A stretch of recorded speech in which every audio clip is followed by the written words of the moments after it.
Welcome back. In the last video, we understood the working of KNN algorithm, and we also saw how the algorithm makes predictions for new data points based on the labels of its k nearest neighbors. Now we'll learn how to determine the right value of k for the KNN algorithm. The straightforward and probably the most commonly used method to determine the right value of k is the elbow method. But what is the elbow method? So you know what an elbow looks like. It has an angle here.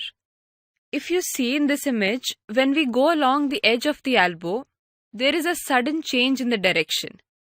Now similarly, when we weigh the value of k, we obtain a graph similar to this.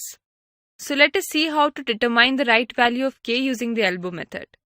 Firstly, we'll select a range of k values. Now note that the minimum value of k can be 1 and the maximum can be the number of data points that the dataset has. Secondly, we'll implement the KNN model for every value of k in the range we just selected. After that, we calculate the error generated by the model for every value of k and plot it. The plot would look something like this. Here we have the range of k values on the x-axis and the error on the y-axis. So looking at this graph, we select the value of k which has the minimum error, which here comes out to be approximately 10.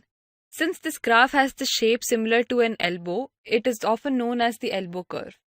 And this is used to select the right value of k. Thank you.